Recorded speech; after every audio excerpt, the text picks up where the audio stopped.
નમસ્કાર મિત્રો, real news ચેનલમાં અવારનવાર આપ સૌ દર્શકો માટે ખૂબ સરસ મજાના મનોરંજક અને માહિતીપ્રદ અને રસપ્રદ કાર્યક્રમો અમે અવારનવાર લાવતા હોઈએ છીએ. અમારો હેતુ આપના સુધી ખૂબ સાચી, ખૂબ સારી અને આપને ઉપયોગી થાય એવી માહિતીઓ પહોંચાડવાનો અને તમને જાગૃત કરવાનો એક હેતુ રહેતો હોય છે. આજે આપણે એક એવી અનોખી હસ્તી સાથે વાત કરવાના છીએ કે જે હિન્દુઓના હૃદયમાં એક સરસ મજાનું વર્ચસ્વ સ્થાપિત કરી ચૂક્યા છે. ખૂબ સરસ મજાની ધાર્મિક માન્યતાઓને વૈજ્ઞાનિક રીતે સચોટ રીતે રજૂ કરી અને લોકોને સારા માર્ગે લઈ જવામાં પણ જેમનો ખૂબ મહત્વપૂર્ણ ભાગ રહ્યો છે, એવી એક હસ્તી સાથે આપણે આજે મુલાકાત યોજવાના છીએ.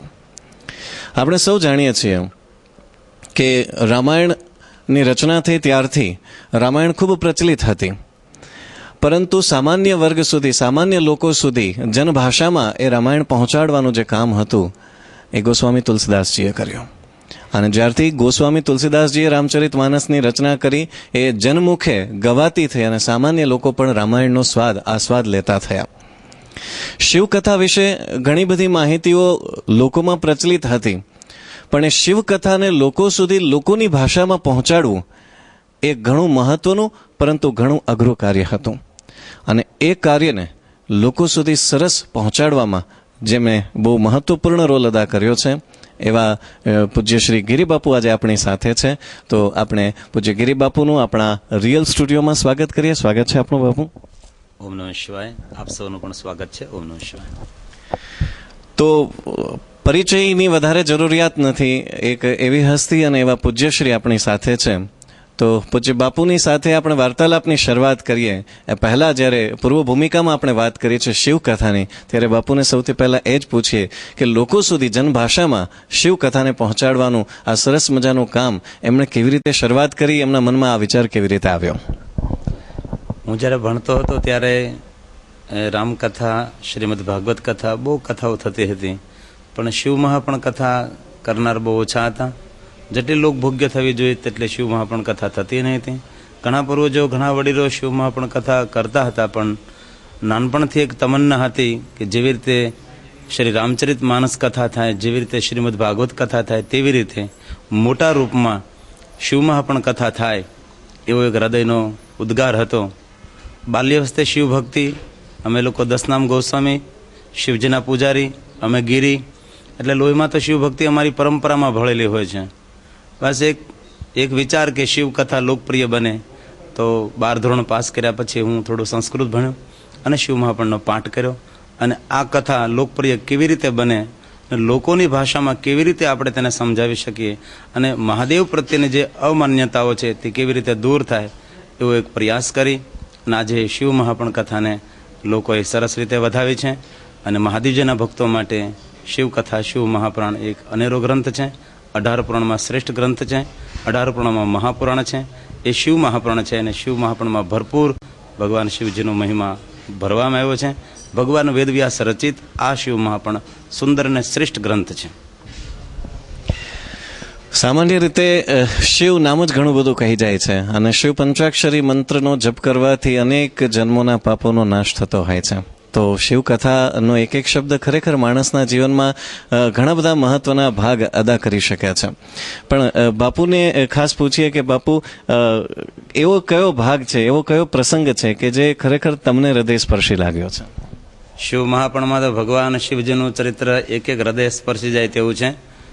ભગવાન શિવના ગુણ, ભગવાન શિવનો મહિમા, ભગવાન શિવજીનું સમર્પણ અને ભગવાન શિવજીનું નામ જ કલ્યાણ છે, મંગલ છે. તો જેમના જીવનમાં, જેમની દ્રષ્ટિમાં, જેમના ચિત્તમનમાં નિત્ય કલ્યાણની ચેતનાઓ પ્રગટ થતી રહે છે, એવા કલ્યાણ સ્વરૂપ ભગવાન શિવજીના દરેક પ્રસંગો માનવ માત્રને હૃદય સ્પર્શે છે. એવા સુંદર પ્રસંગો છે. આખું પૂર્ણ શિવ મહાપણ જ માનવને હૃદયસ્થ કરવું જોઈએ. ધન્યવાદ. તો ભગવાન શિવની કથા આટલી સરસ છે અને લોકો સુધી આપે લોકભોગ્ય બને એવો પ્રયાસ કર્યો છે બાપુ, અને ખરા અર્થમાં કહી શકાય કે ખૂબ સફળ પણ રહ્યો છે. લોકોએ ખૂબ સુંદર રીતે શિવકથાને માણી છે. તો ભગવાન શિવના જે સરસ મજાનું જીવન ચરિત્ર, જેના ચરિત્રો છે શિવજીના, એ શિવજીના ચરિત્રો થકી વર્તમાનને સાપેક્ષની દ્રષ્ટિએ વાત કરીએ તો વર્તમાનને સાંકળીને એ ચરિત્રોનો ઉપયોગ આપણે કેવી રીતે કરી શકીએ છીએ? ભગવાન મહાદેવજીનું જીવન આધ્યાત્મિકથી ભરપૂર જીવન, યોગ, સાધના, સમાધિ એ ભગવાન શિવજી સાથે પૂર્ણ રીતે જોડાયેલા છે. અને ભગવાન શિવજીની પૂજામાં પણ પૂરું વિજ્ઞાન છે. ભગવાન શિવજીની સાધનામાં પણ પૂર્ણ વિજ્ઞાન છે. ભગવાન શિવજીને આપણે ભસ્મ અર્પણ કરીએ તો ભસ્મ પાછળ પણ વિજ્ઞાન છે. આપ સૌ જાણો છો તે રીતે આયુર્વેદની અંદર ભસ્મનો બહુ મહિમા છે. અમુક ફલની ભસ્મ, અમુક વૃક્ષના પર્ણની ભસ્મ, અમુક વૃક્ષના મૂળની ભસ્મ, સૂર્ણ ભસ્મ, આ બધી જ ભસ્મો આયુર્વેદની અંદર શ્રેષ્ઠતા ધરાવે છે. તે રીતે ભગવાન શંકરે, મહાદેવજીએ પોતાના અંગ પર ભસ્મનો સ્વીકાર કરી એક વૈજ્ઞાનિક કારણ છે. ભગવાન મહાદેવજીએ રુદ્રાક્ષનો સ્વીકાર કર્યો તો રુદ્રાક્ષ એક ઔષધિ છે. રમરુદ્ર રોગનાશાય ધન્વંતરી રુદ્ર. જે માનવ રુદ્રાક્ષને ધારણ કરે છે તેનું મન, તેનું ચિત્ત એ પ્રફુલ્લિત રહે છે. અને આ મનના તનના રોગને દૂર કરનાર એક શ્રેષ્ઠ ઔષધિ ભગવાન શંકરે ભેટમાં આપેલી છે. શિવનામમાં તો અદ્ભુત શક્તિ છે. ભગવાન મહાદેવને બિલોપત્ર અર્પણ કરીએ તો બિલોપત્ર કોઈ સામાન્ય તો વૃક્ષ નથી. બિલવૃક્ષ શ્રેષ્ઠ વૃક્ષ છે. મહાદેવ સ્વરૂપમાં બિલવૃક્ષો, સાક્ષાત મહાદેવનું સ્વરૂપ એ બિલ્વવૃક્ષ છે. અને આયુર્વેદની અંદર બિલ્વવૃક્ષ એક શ્રેષ્ઠ ઔષધિ તરીકે ગણવામાં આવે છે.